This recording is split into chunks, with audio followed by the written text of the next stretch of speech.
Tariff tariff tariff, इन दिनों इस शब्द की गूंज पूरी दुनिया में सुनाई दे रही है। इस शब्द से हर देश बचने की कोशिश कर रहा है, लेकिन एक शख्स है जो इस शब्द का इस्तेमाल कर काफी खुश नजर आ रहा है, और वो है इस दुनिया का सबसे ताकतवर इंसान डोनाल्ड ट्रंप। ट्रंप के अमेरिकी राष्ट्रपति के रूप में दूसरी बार शपथ लेने के बाद से ही इस शब्द की खौफ पूरी दुनिया में थी, लेकिन ये खौफ इतना जल्दी सच होगा ये किसी ने नहीं सोचा था। इन दिनों ट्रंप सिर्फ एक नीति पर काम कर रहे हैं, और वो नीति है रिच अमेरिका।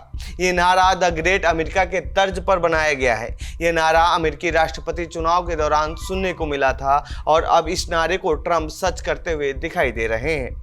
ट्रंप का दावा है कि अमेरिका पर करीब $36 ट्रिलियन का कर्ज है, जिसे ट्रंप सभी देशों पर रेसिप्रोकल टैक्स लगाकर इसे खत्म करना चाहते हैं। ट्रंप के इस एक्शन मोड से पूरी दुनिया डरी हुई है। अब सवाल ये है कि क्या ट्रंप इस एक्शन मोड से अपने इस टैरिफ प्लान से अमेरिका को कर्ज मुक्त बना पाएंगे?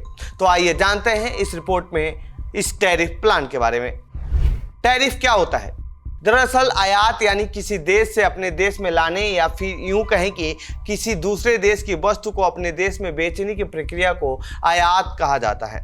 ये दो देशों के बीच होने वाले व्यापार का एक प्रक्रिया है।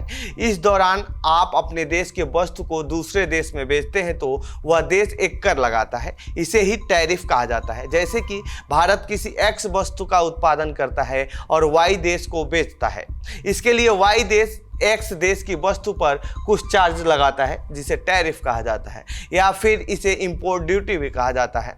इसे इसीलिए लगाया जाता है ताकि देश आर्थिक रूप से मजबूत हो सके, और दूसरे देश से आने वाली वस्तु की वजह से वहाँ के नागरिक घरेलू यानी अपने देश में बनने वाली वस्तुओं को खरीदना कम ना करें, जिससे कि वस्तु को बनाने में उत्पन्न होने वाले रोजगार खत्म ना हो। हालांकि द्वितीय विश्व युद्ध के बाद से टैरिफ का इस्तेमाल बड़ी अर्थव्यवस्था वाले देशों ने कम किया था, ताकि उनके नागरिकों को ज़्यादा महंगी चीज़ें ना मिले। साथ ही साथ दोनों देशों के बीच संबंध भी खराब होने का डर रहता है।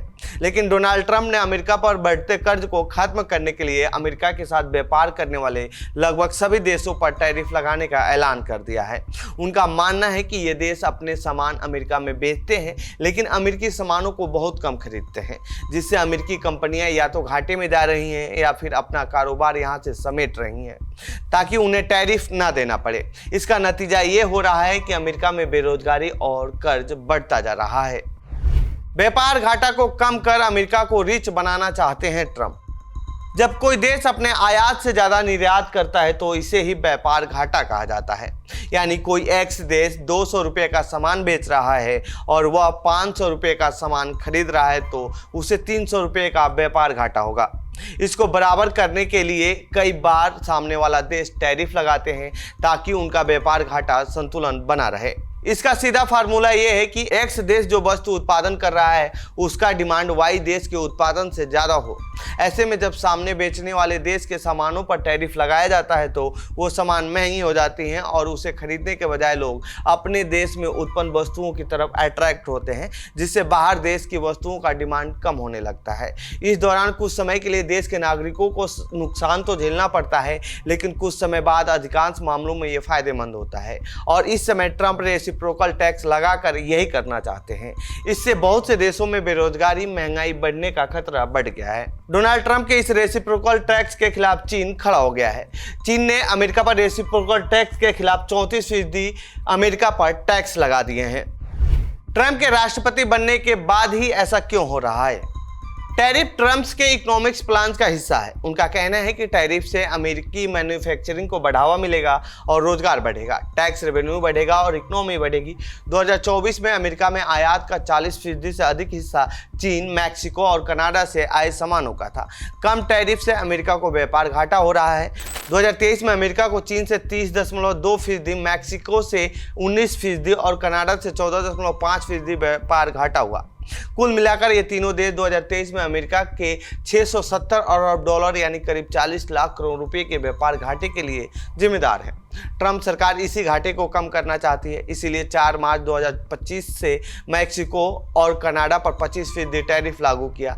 अब 2 अप्रैल के बाद से अमेरिका ने भारत पर 26% टैरिफ लगाने के अलावा चीन पर 34%, यूरोपीय यूनियन पर 20%, साउथ कोरिया पर 25%, जापान पर 24%, वियतनाम पर 46% और ताइवान पर 32% टैरिफ लगाने का ऐलान कर दिया। इसके बाद से ही दुनिया के बाजारों में उथल पुथल देखने को मिल रही है। ट्रंप का कहना है कि अमेरिका को जितने का सामान बेच रहे हो, आपको भी अमेरिका से उतना ही सामान खरीदना होगा। यदि ऐसा नहीं करते हैं तो ये टैरिफ जारी रहेगा। क्या इससे अमेरिका को भी हो सकता है नुकसान?